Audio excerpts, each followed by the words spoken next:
अहम खबर आपको देंगे। कराची एयरपोर्ट धमाके पर तहकीकाती इदारों की तफ्तीश जारी हो गई है। हमले में छोटी कार का इस्तेमाल किया गया है। तफ्तीशी ज़राए ऐसा बता रहे हैं, जबकि कार सवार मुबैना खुदकुश हमलावर काफिले के निकलने का इंतजार कर रहा था, ऐसा बताया गया है। इसी हवाले से बात कर लेते हैं, हमारे साथ आसिम भट्टी मौजूद हैं। आसिम बताएगा क्या तफ्तीश सामने आ सकी है, क्या पेशरफ्त हुई है इसमें?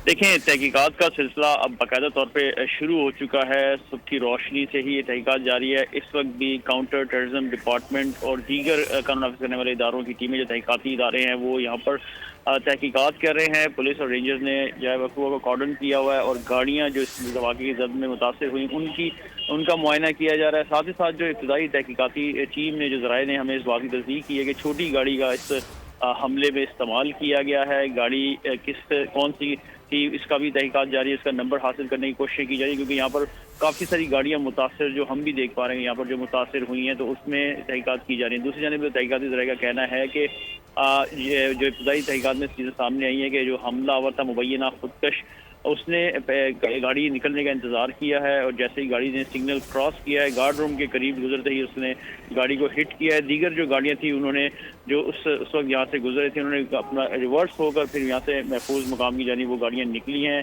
और इस हमले में 3 अफराद की अब तक जो पुलिस ने तस्दीक की है कि वो जान से गए हैं, जबकि 17 जख्मी हुए हैं। जी ठीक है आसिम, इस हवाले से आगाह करने के लिए आपका बहुत शुक्रिया। सब्सक्राइब करें और बेल दबाएं ताकि कोई खबर रह न जाए।